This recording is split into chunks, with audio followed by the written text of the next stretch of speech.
This is Patrick Russell. This is Patrick Russell. I'm interviewing Seymour Marshall for the first time. This interview is taking place on November the 12th, 2022 in Pensacola, Florida. This interview is being conducted by the Making History Project. How are you doing today, Seymour? Fine. All right, good to see you.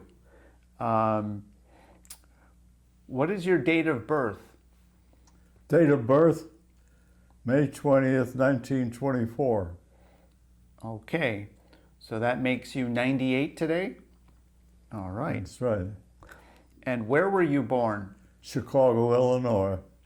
And you're a proud fan of the Chicago Cubs? Yeah. Okay, I see they're wearing their jacket today. Yeah. All right. And did you grow up in Chicago? Yeah. All right. And when you were growing up, describe your hometown for me. How was Chicago? Chicago's got about anything you can think of, or anything you want. It's available somewhere around Chicago. And what part of town did you live on? The north part of town. Okay. And how big was your family? How what? How big was your family? I had a brother and a sister. A younger brother and a younger sister. Okay. Both are passed. And what did your parents do?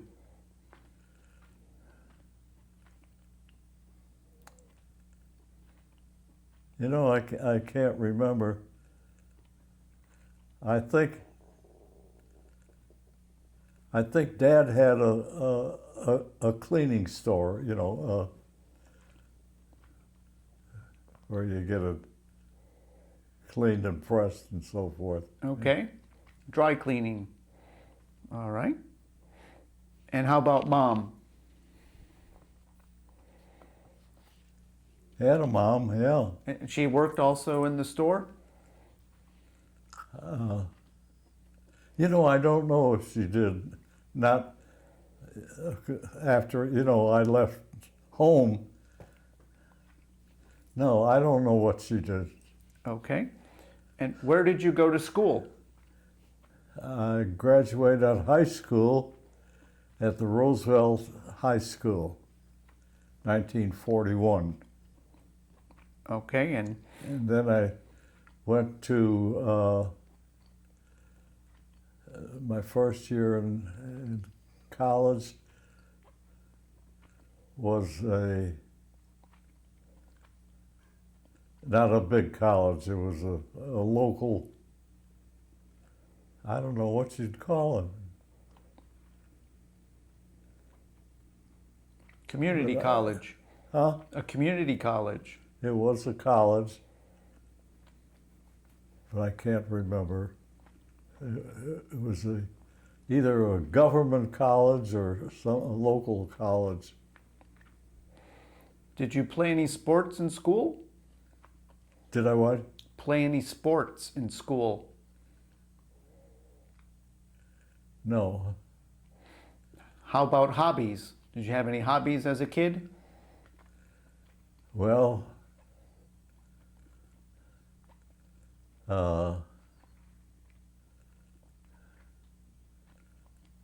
soccer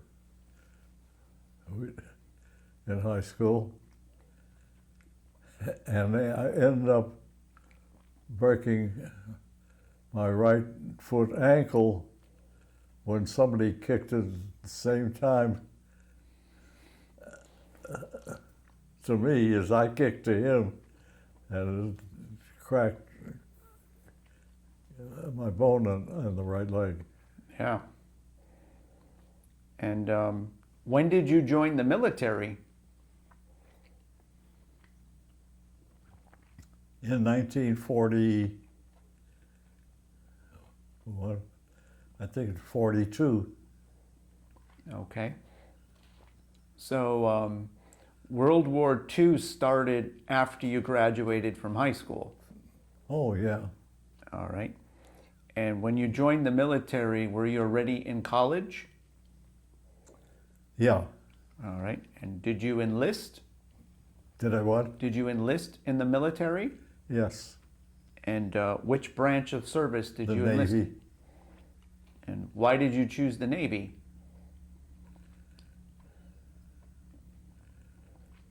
I don't know. I just thought I could get farther in the Navy than I could in the Army. And they have a training base near Chicago, the Navy, correct? Yeah. The Great Lakes Naval, Yeah. Great Lakes, isn't that where the Navy trains? Yeah. All right. And what was your specialty in the Navy?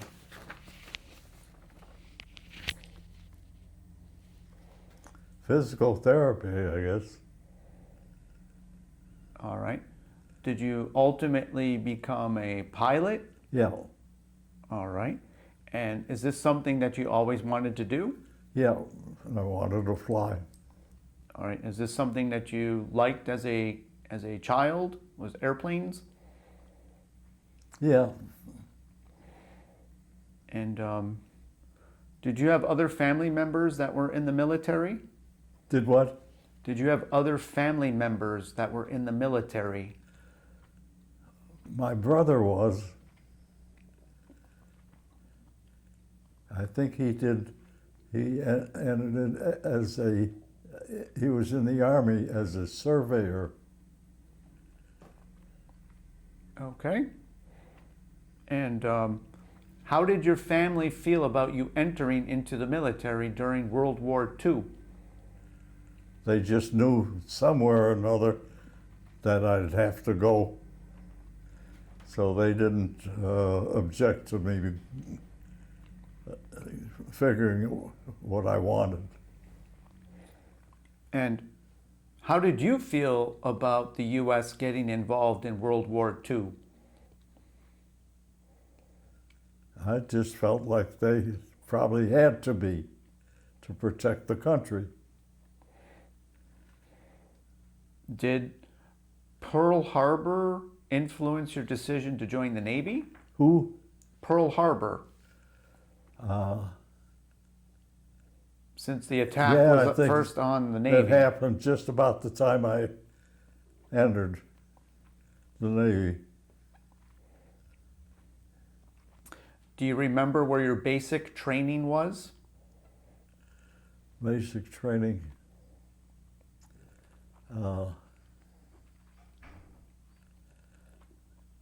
I think that was in Iowa at some college that they used for training. And I actually gained weight, but built up Okay. in that position. So you got stronger. Right? And do you remember how long you were in the military, in the Navy?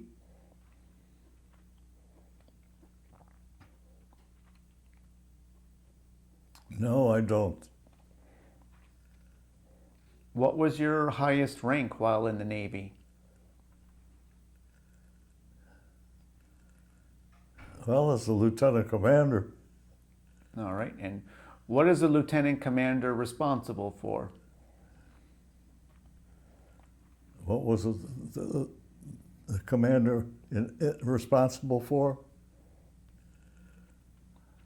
Well, responsible for his men and where they were used and whether they were efficient or inefficient. It was something you had to concern yourself about. But that's about all I could tell you. Did you lead a squadron at some point? Did I what? Did you lead a squadron?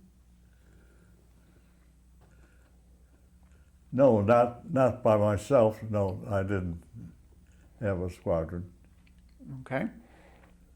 And do you remember when you became a lieutenant commander?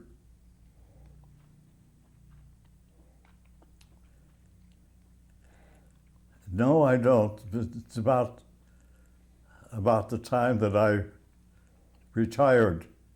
Okay. Now you were active during World War II, You know, and were you also involved in the Korean War? yeah, I was involved in the Korean War. All right. And did you continue being in the Navy after the Korean War as well? Well, that's when I got shot down in Korea and was rescued by one of our helicopters. Okay. And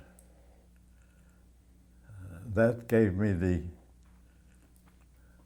request and efficiency to be a helicopter pilot. All right. I thought I could do some good for somebody else.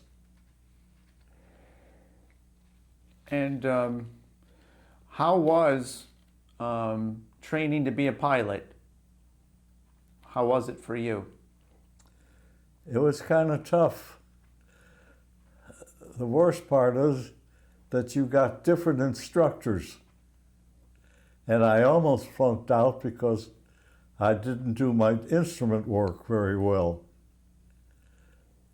And I got another pilot. It was a lieutenant, and he had been around. I don't know what he did before that, but he taught me how to fly on instruments, and that passed me. Okay. And do you know where you did your pilot training at? In Texas, in one of their outlying fields. Okay. And how long were you training to be a pilot?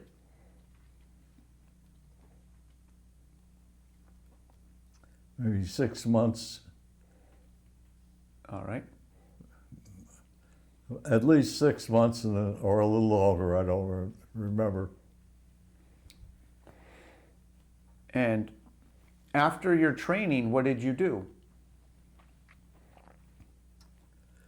Let's see, when I completed there, that was in Texas. And then they were sent to the West Coast, and into San Diego. And that's when they started forming the squadrons of the Jeep carriers,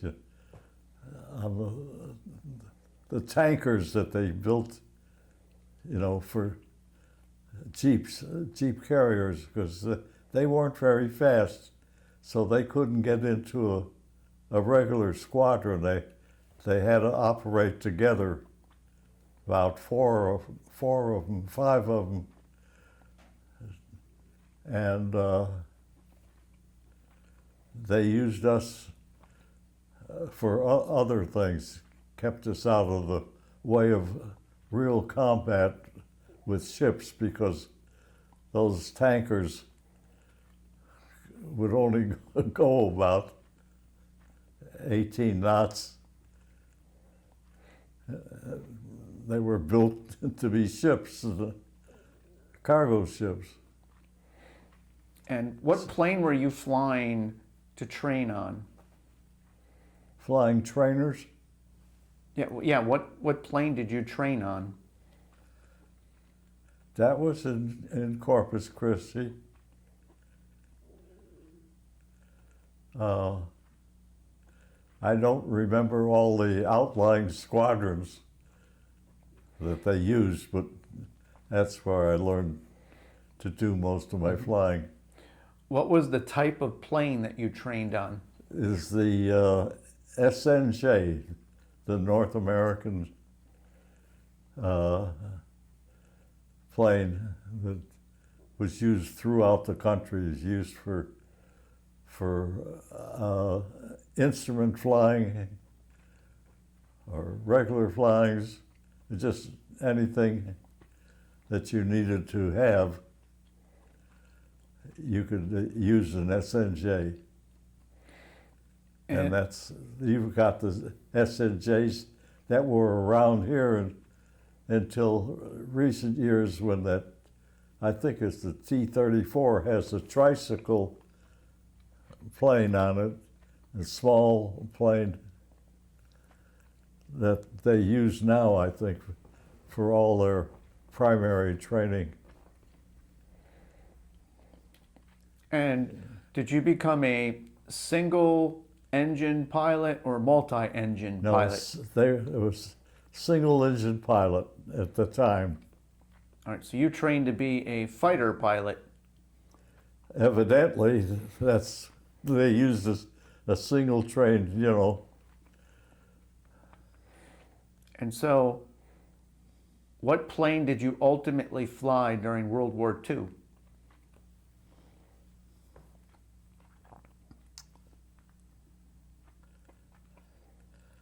It wasn't a combat plane. It was the era of when they used the SNJ to teach them how to fly instruments. Mm-hmm. You know, horizontal versus vertical turns. You know, that was the same plane used. But what became your plane that you ended up using during World War II? When I was assigned a plane, it was the TBF, and TBM, that was General Motors, torpedo plane, the new one. The old one, they got pretty well plastered up in the sea battles. So that was about it. So your plane was designed to attack ships. The only thing it was really assigned was to be able to run a torpedo towards a ship. But we were used for a lot of surveying and observation and report back to what they saw.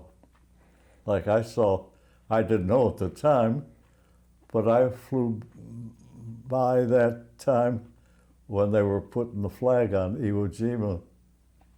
They were hanging the flag. I saw this group of people with the flags going up, but I was surveying. I had a territory. I couldn't stop and look around and so forth. But you remember flying by Iwo Jima during that time. That's neat. What were you assigned to a carrier?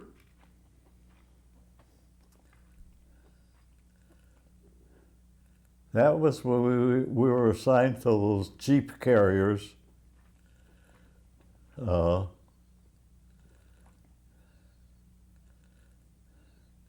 And then we had a practice in the fields before that, learning how to be able to approach the carrier and level off and get ready for the landing signal officer, give you the cut. Or if you were in bad position, he'd give you the wave off, and you'd have to go around again. But I lucked out.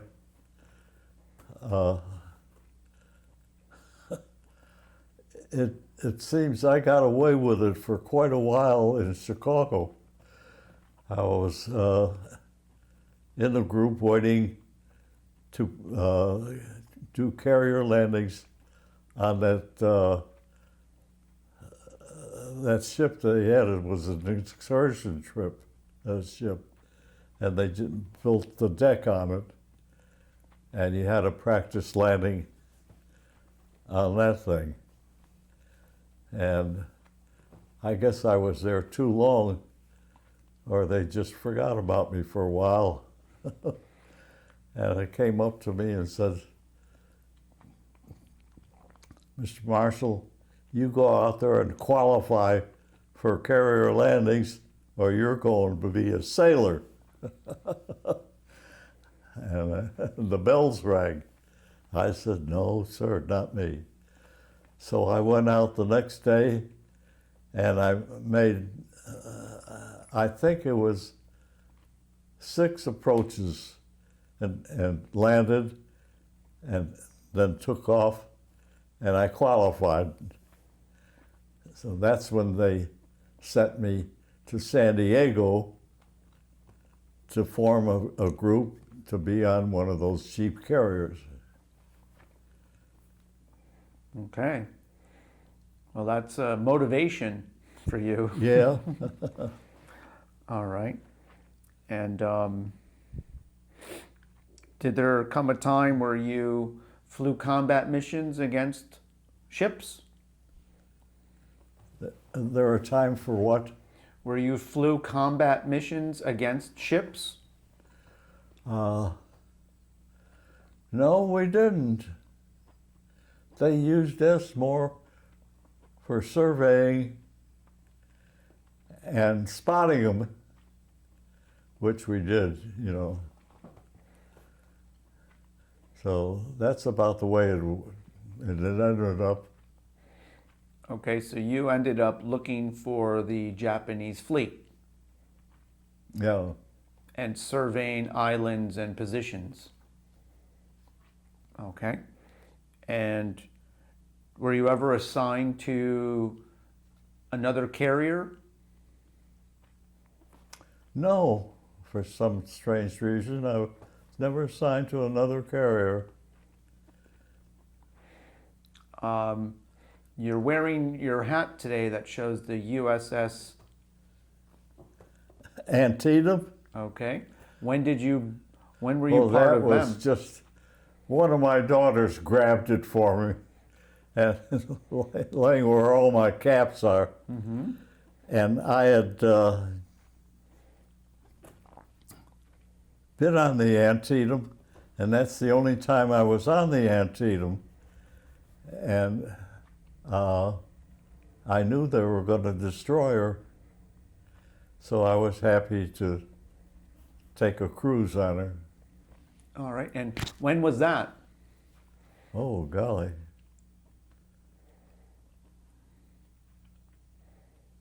In recent years, I can't remember, just before they took her out there and sunk her and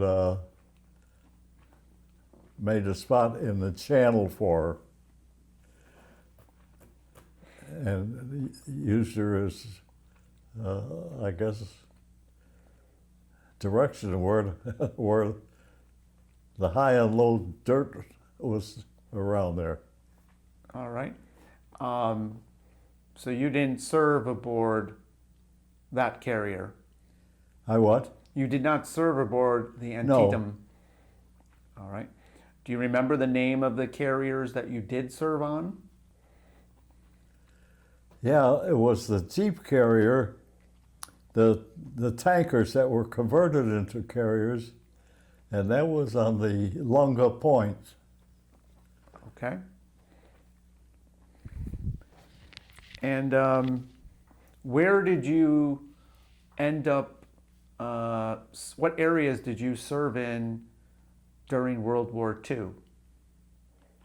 So you said that you were serving, for instance, Iwo Jima. Where else did you serve? That was about it. Mostly they were using us as scouts, had a triangular, circular area, each one all the way around, to protect any enemies from coming in. So that's what we did. And did you have success finding those enemy ships? No, but I was surveying coming around when the ships were attacking Emo, and I don't know, I forgot which one it was steaming backwards to get out of the area. And I thought that was unusual, but I was doing my job, so I never knew what they were doing. Was that a Japanese ship that was going backwards? No, no. It was a U.S. ship that was going backwards? Yeah. And was your plane a single-seater plane? You flew it by yourself? Yeah, we flew it. And during all this going on with our survey squadron, here comes some large carriers with their F-6s coming around, and fortunately we had the same design on our tail, and they didn't start shooting us down. So they just, when they'd see us, they'd just wave us off, and we'd go about my mission. But was your plane, was it only you? Just you, the pilot, in your plane? No, the TBF had a pilot, had a turret gunner that sat in the same area on top, and there was another guy at the laying in the bottom with a 30 caliber gun and firing out the bottom in case somebody come that way. And did you ever get engaged? No. So you had a peaceful surveying mission. Yeah. Okay. And what's it like being out there surveying? Are you out there long? Is it long hours? Well, there was several times when the alarm was they wouldn't let us land on any of the ships because of the attack that they had around the island. So we just circled an area, and it was almost dark when I came around and made my landing on the ship. And thank goodness, I don't think there was enough gas in it to make another turn. I had leaned out my gas and tried to use as little as possible just to stay alive. And what island was that? That was on after Iwo. Okay, Iwo Jima. Mm-hmm. Did you have a call sign or a nickname as a pilot?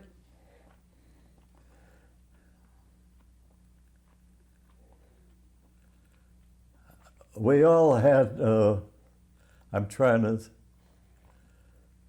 think of what it was. They assigned us a name before we took off. So if they were talking to one of us, you knew which one they were talking to.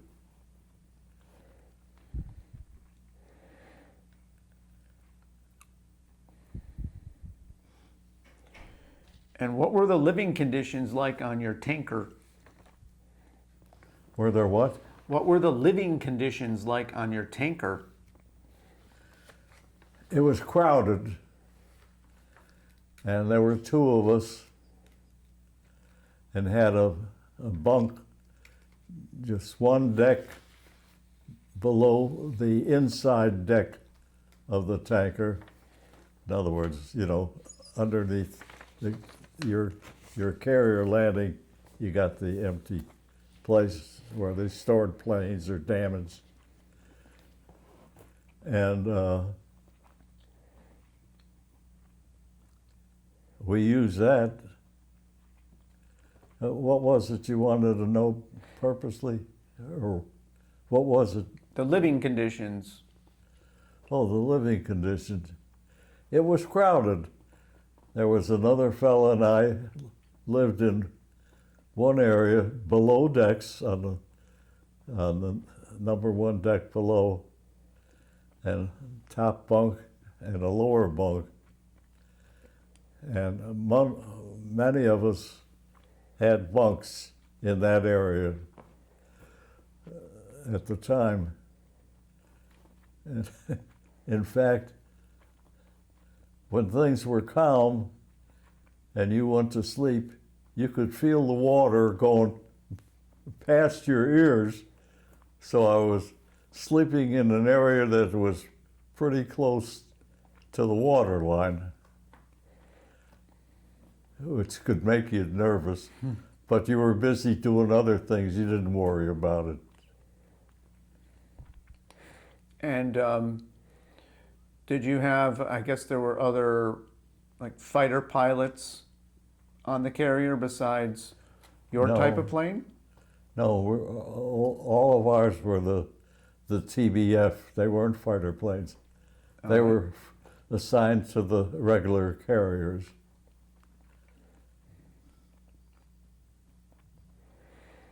And besides Iwo Jima, do you remember any of the other islands that you ended up seeing? No, I really don't. Did you ever make it up to the Philippines? Not in the Philippines either.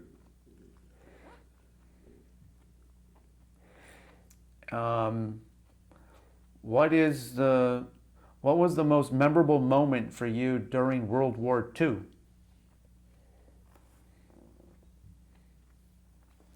Well, to me, seeing the flag on Iwo going up,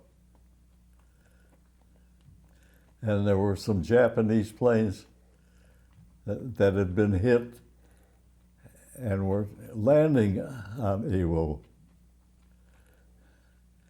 And when they landed, their plane and they in themselves it looked like they were screened. In pieces. I mean, they fired at them as soon as they landed. The guys on the ground, they didn't know it, but the guys on the ground had taken Iwo. And when these enemy planes tried to use it because they had engine problem or was hit, as soon as he landed and stopped, the lights came on and they peppered him. What else do you recall about World War II? Your service during World War II? No, we weren't in any position to do much.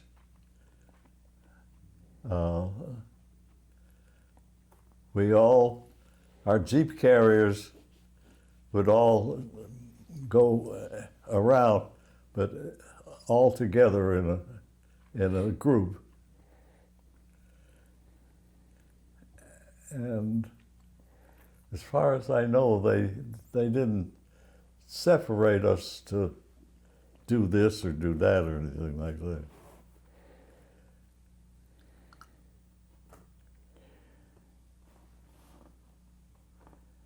And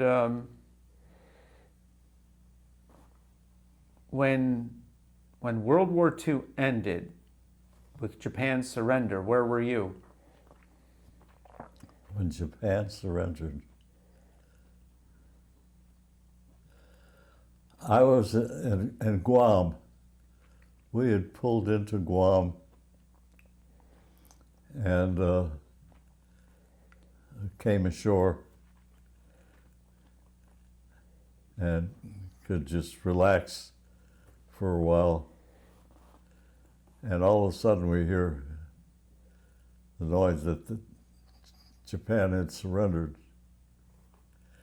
So we got back on the ship at Guam, and they added some of these pilots and sailors that were shot down and survived near and around Iwo Jima. And they went home with us back to the States, and we went individually, carrier. They weren't in formation or anything. As soon as one was filled up, they headed for home. But what was that like the moment that you heard that the war was over? Was there a big celebration? Well, I don't think any of us really jumped in the air in celebration, but I think we just took a deep breath, all of us, and said, boy, we can relax now. And that's about it. Prior to that, were you preparing for the invasion of Japan? I don't know what they were doing. They didn't tell us, so we didn't know. So after World War II, what did you do next? Did you stay in the military? I'm trying to remember.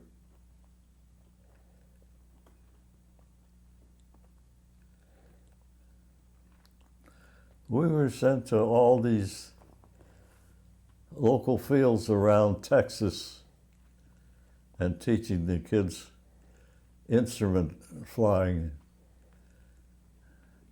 And some of us did a good job and some of us did a terrible job. And the poor guys didn't know any more about instrument flying than I did before I started. Some of those guys didn't know anything, but that's what they used them for. And what did you end up doing? You did that? I think that's when I got out. Okay. And then when I got in again,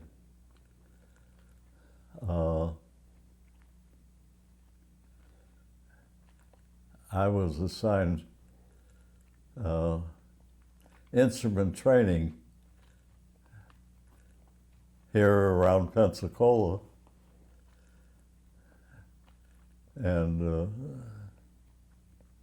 did that for over a year, and I can't remember what we did after that.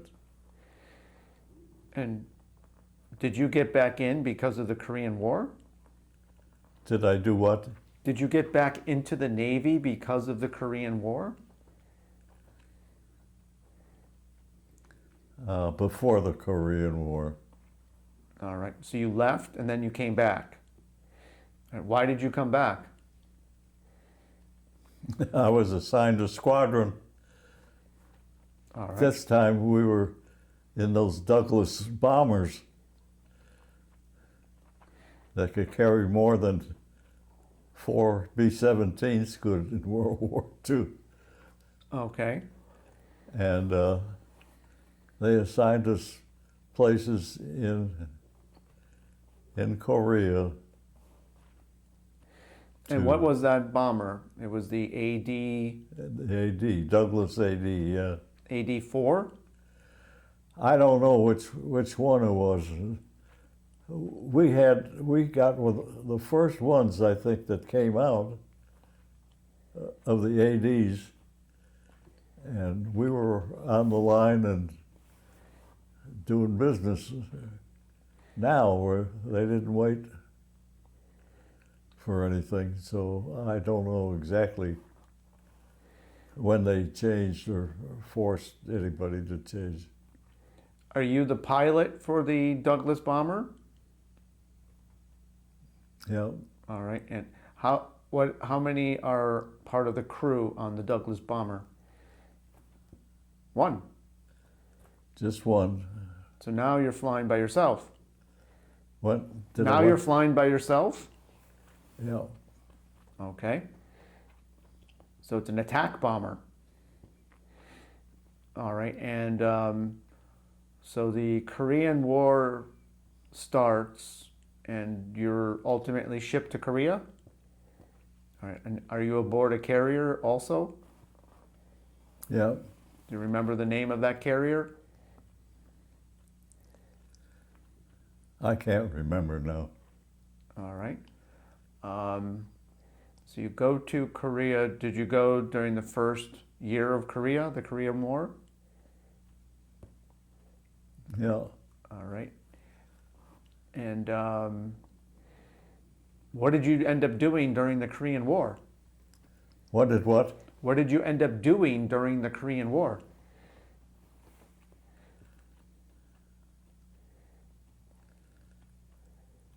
I don't remember we were doing anything except assigning an area or something to bomb.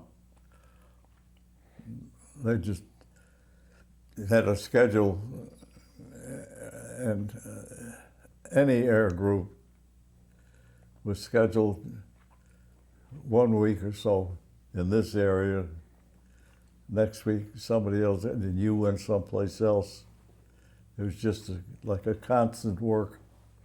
And so did you do these bombing runs yourself as well? Yeah. And how often would you go out? About every other day. And how long would you be going out for?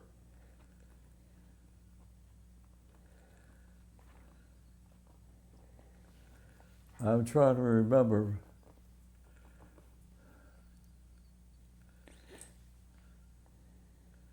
I don't know exactly. We didn't have a certain time that we had to be back. He just waited until they called and said we're coming in, you know. Were you given specific targets, or you were given specific areas to look for targets? Yeah. The idea was to break the railroad tracks. And no matter where you went on those railroad tracks, they could put a hole in the tracks, and the next day it was filled up. That's how fast they work.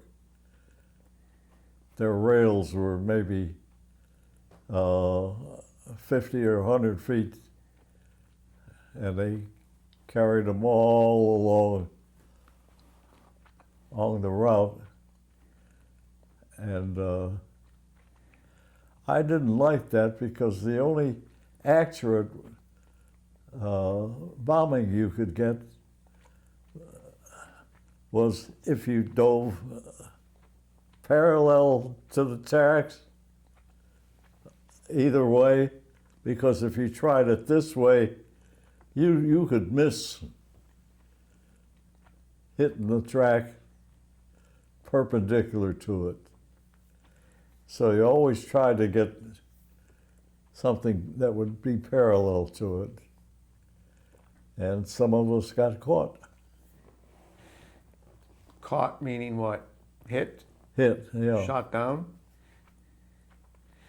And how many planes would usually go out with you on a bombing run?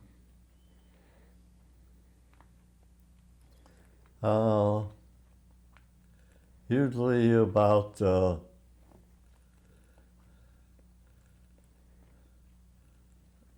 six aircraft, and we'd find a spot and try to work it over. But I knew doggone well dropping bombs on a railroad track perpendicular to it, your chances of hitting it are nil. And you should go parallel. And why didn't they use rockets? We had rockets. We could take them. Now, we couldn't make big holes like a bomb, but we could tear up a whole section in no time with 2 or 3 planes, and they'd be working more than one night trying to put it together. But that didn't seem to bother anybody except us. Did you go out with a fighter escort? Go out with a fighter? No, we went out. We went out as a bombing group ourselves, 4 or 6 of us. In fact, the one I got hit, I was the lead pilot, and I got hit on my dive, and I was going parallel to the tracks, and the North Koreans learned how to use their ammunition, how explosive they are, and took all their tactics from the United States that put the enemy against former friends, now enemies. It was kind of a bad situation. Were you ever chased away by MiG fighters? Did what? Were you ever chased away by MiGs? North Korean Air Force? No. No? You weren't worried about them at all in the areas you were at? I was I was senior enough in the pilot group that I assigned the flights. I assigned the flights for today and then tomorrow. And I rotated all of us in there as much as I could. And did your plane have the ability to defend itself against a fighter if necessary? I don't think it could. You know, we didn't have that too much ammunition for the wings. We had all those bombs underneath, and that was more important than a couple of 30 caliber gun pointed at you. And of course, it was a good plane, and it could take a beating, but it was too heavy to do quick maneuvering like a fighter pilot could. So we continued what they told us to do. So tell me about when you got shot down. What happened?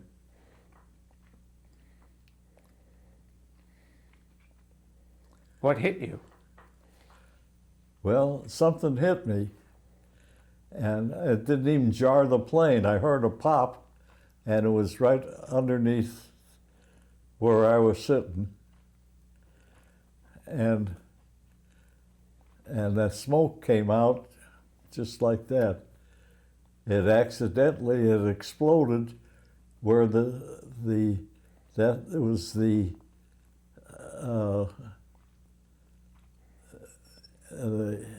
heat, the area to cool the oil for the engine. And this thing exploded. Well, any spark that hit the oil, that was it. And it had the plane on flames before I knew it. And I had not much of a choice. I had to get out because it was already choking me, and I didn't know where I was, and I just had to go.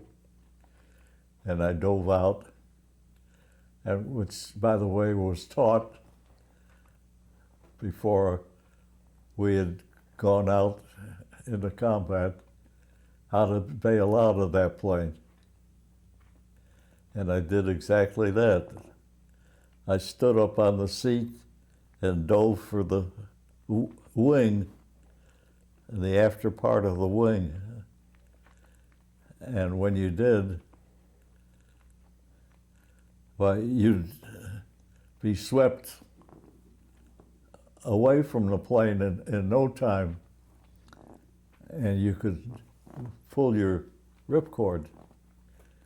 Well, I had my ripcord and held it here. When I dove out of the plane, it evidently I was going too fast. I can't tell you. But I don't remember actually pulling the ripcord, but my hand was on it, and the chute did open. And when I got back, the kid that had packed the parachute told me. I bought him a box of cigars. So it was nice of him to tell me that it was his chute that saved me. And do you remember where you got shot down? Not exactly, pretty close to it, but not exactly. Do you remember where it was near? Did I what? Do you remember where it was near? There was nothing near there. It was the south end of Korea, and there wasn't much in that area there, except flak. Well, flak. They didn't show flak because they learned how to explode shells without smoking it, you know. So we never knew whether we were close or not. We just had to bail out. Did your plane had a canopy? Yeah. So you pop the canopy, it flies behind you? Yeah, had two. I popped the one on the right side, and that sucked it all out that way. And I got up on the seat and dove for the wing. And the next thing I know, it felt like he was pulling my shoes off and everything else. Because I dove, the chute opened horizontally and swung me down. And so I knew at least I'd landed in one piece. And you were near a railroad at this point? Near what? A railroad? That was what your target was a Yeah. railroad? So where did you land?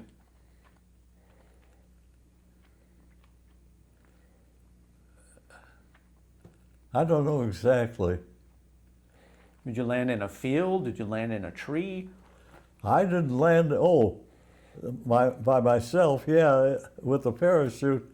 I landed, thank goodness, on a rocky part of the mountain near the top.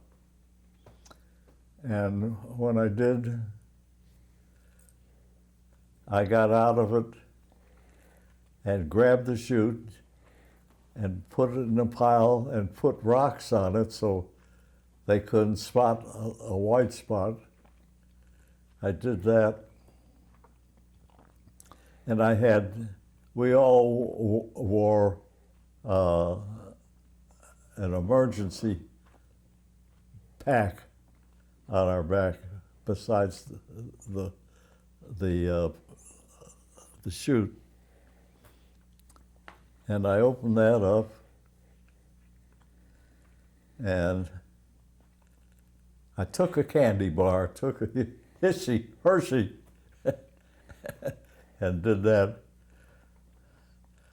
But I looked around, and I had a flame, Flare? a fire flame that you see at, accidents. Yeah, a flare. A flare, right. And here comes a helicopter. He was too high. He was over 3,000 feet away in height, and he was several miles away. I said, I can't do him any good. So I waited, and all of a sudden I saw him turn and head right towards me. When he did that, I lit the flare, and that caught his attention. And I got,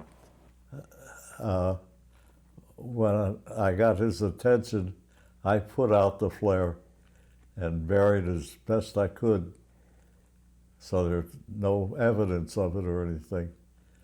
And he picked me up, and then picked me up in a hurry. And any guy that's picked up, if you pick him up and he's dangling out there while you're flying, he can be good target practice for anybody that wants to. Like, I couldn't tell any of these guys in the helicopters, you don't do that. You don't pick somebody up when he's dangling there. Wait until he gets his hands in and gets the loop under his arms, across his back, and under the other one. And if you get hit, you're caught with yourself under the loop. You'd still be there when they bring you in. It didn't make any difference. They started, and he was pretty high, and his hoist operator was in a hurry too.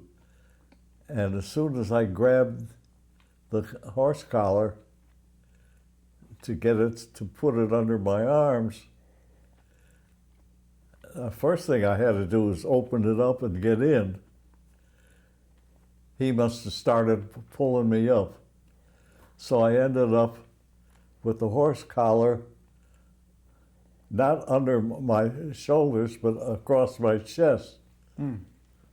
This way, across here and up. Same thing here.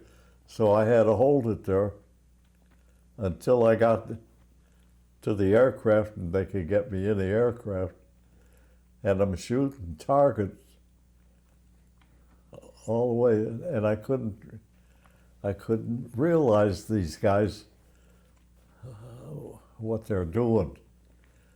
And some of them still, even after I made a comment about it in front of helicopter pilots, it didn't seem to help very much. They just going to do what they want to do.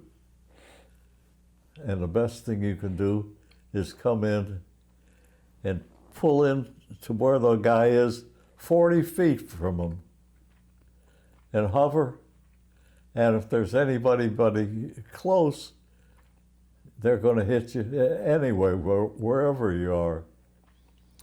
But being that close, we could hoist him up into the plane in about 30 seconds because it doesn't take long to get the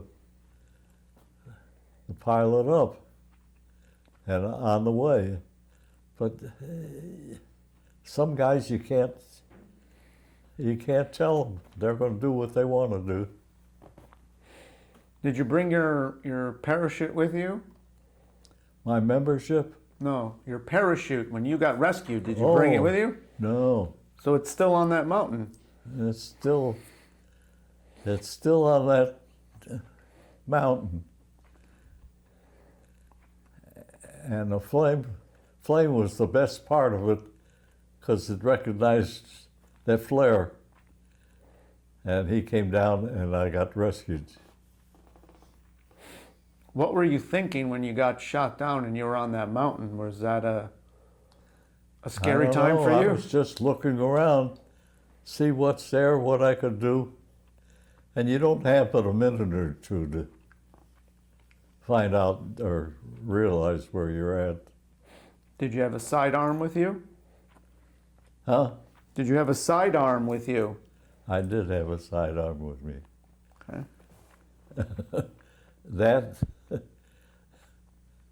That's a sidearm, and the gun doesn't even have a bore in it. They're not bored, so when you fired, that bullet can come out and go any which way. So what happened after you were rescued? What did you do next? Did you continue to fly your bombers?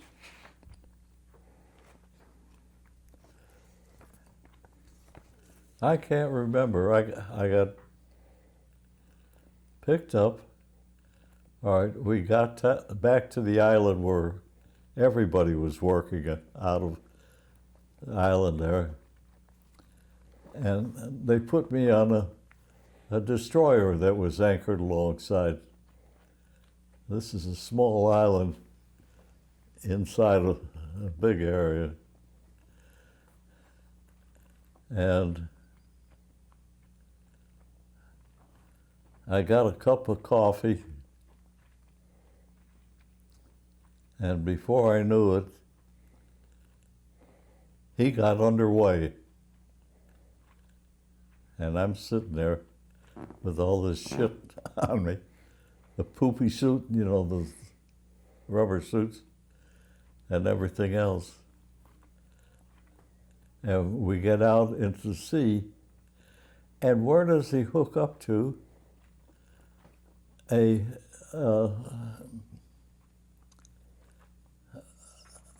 ship that supplies the other ships with bombing equipment. It's called the AKA Chera. I remember that name. And that would fly up and down alongside the island, and when somebody was short of bombs or something, they'd hook up and load them, do that. But, and where did he throw the ladder? A rope ladder, and the guy throws it over at the bow of the ship, the highest part of the damn ship. And the highest part to get to it, instead of throwing it over about the midships, about 2 steps, and somebody could pull you up over the ship. I never saw it, and I wasn't going to argue with him. So we let it go at that. That's about it. Where did you go from there? Where did I what? Where did you go from there?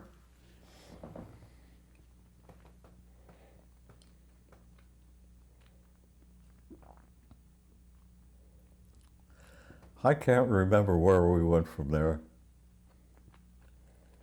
Did you continue to do more bombing runs?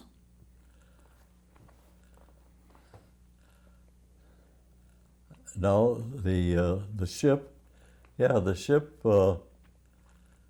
when necessary, would get called, they'd pull alongside and load them, but they weren't there automatically or anything. But did you fly anymore after that being shot down?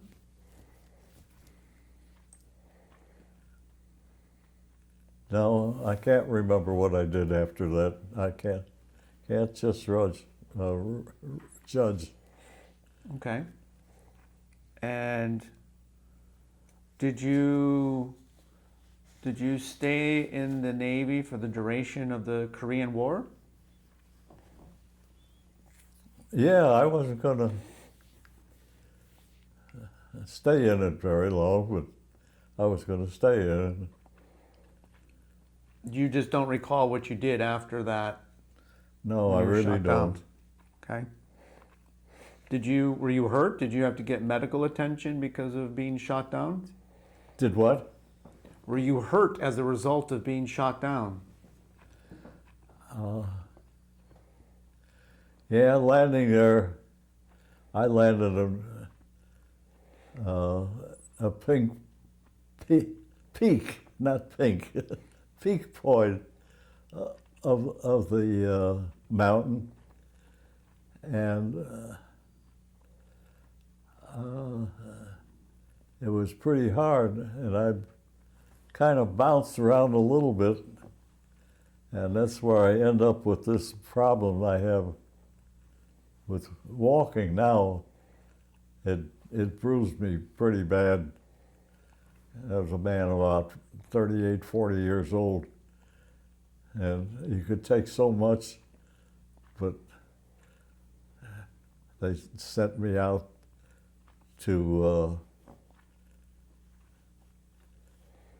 Yokosuka, that's Yokosuka, Yokosuka, and sent me to the infirmary there, in the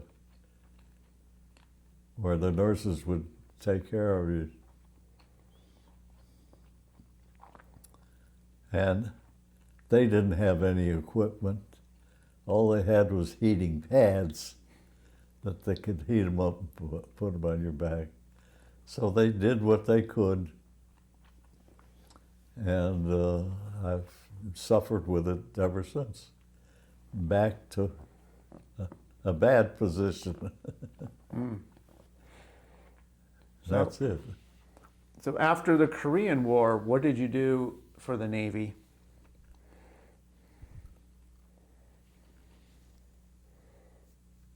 Did there come a time where you started flying helicopters?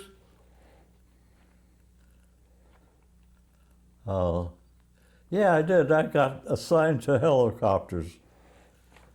And I guess somebody in there in an assignment must have heard me, because they assigned me to helicopters, and I learned how to fly a helicopter.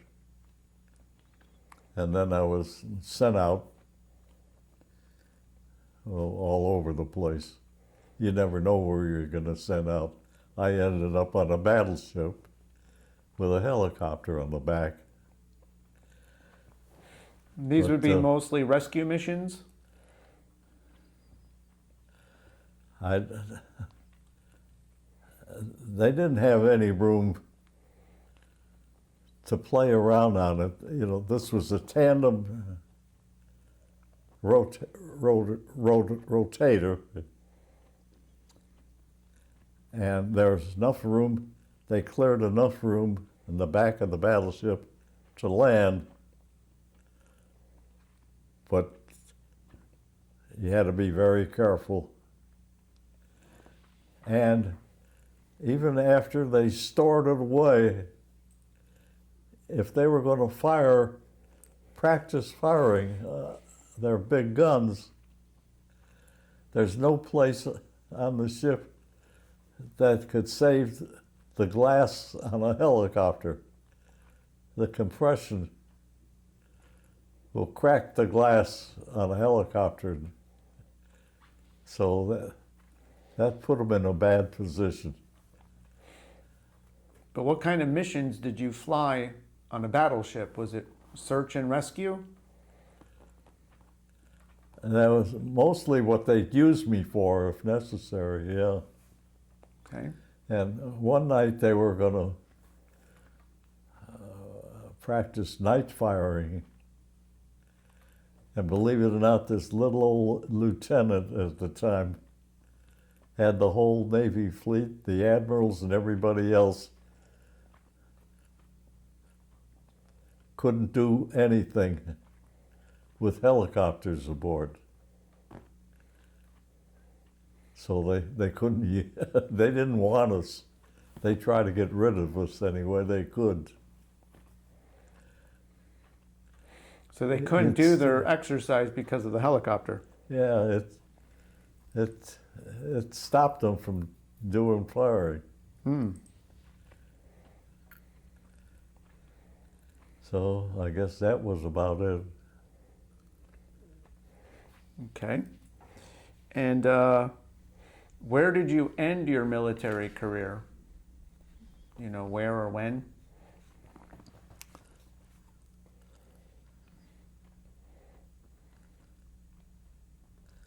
All right, I ended up flying helicopters, the H-34s. That's the big ones. You sit up high, and there's room for 8 or 10 people down below. And they had them in New Orleans. So what we had to do was Friday night, a twin engine or a 4-engine plane would come to Pensacola and load everybody waiting, and they would take us to New Orleans. And then we'd fly the big helicopters the next day. And what were you doing?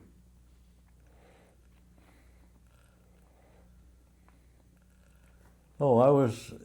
These training? No, I was building houses. I was the manager of an office that built houses, and I'd get a bunch of men together. They'd send the pieces out and say, here you are, build it. And of course they built it as far as the sticks were concerned.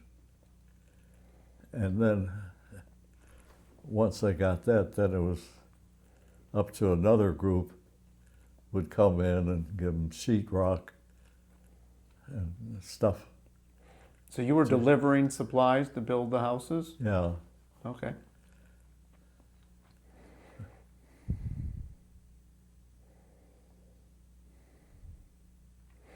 Is there, so you enjoyed your time flying in the Navy? Oh yeah, I enjoyed it. Mm-hmm. Is there anything you would like to add that I did not ask you? To add to what? To add to the interview, anything you would like to add?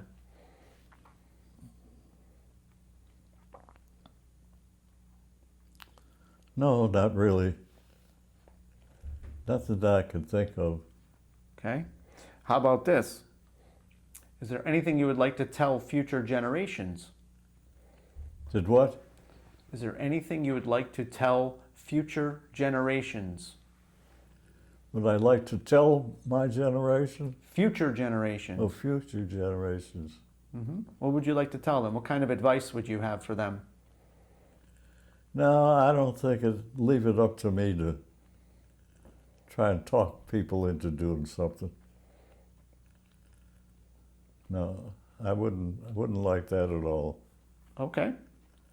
Fair enough. Okay. Well, Seymour, it's been a great honor and my pleasure to be able to interview you. And I want to thank you for coming by and sitting with me and sharing your story. And I want to thank you for your service to our country and everything that you've done. All right, so thank you. You're welcome.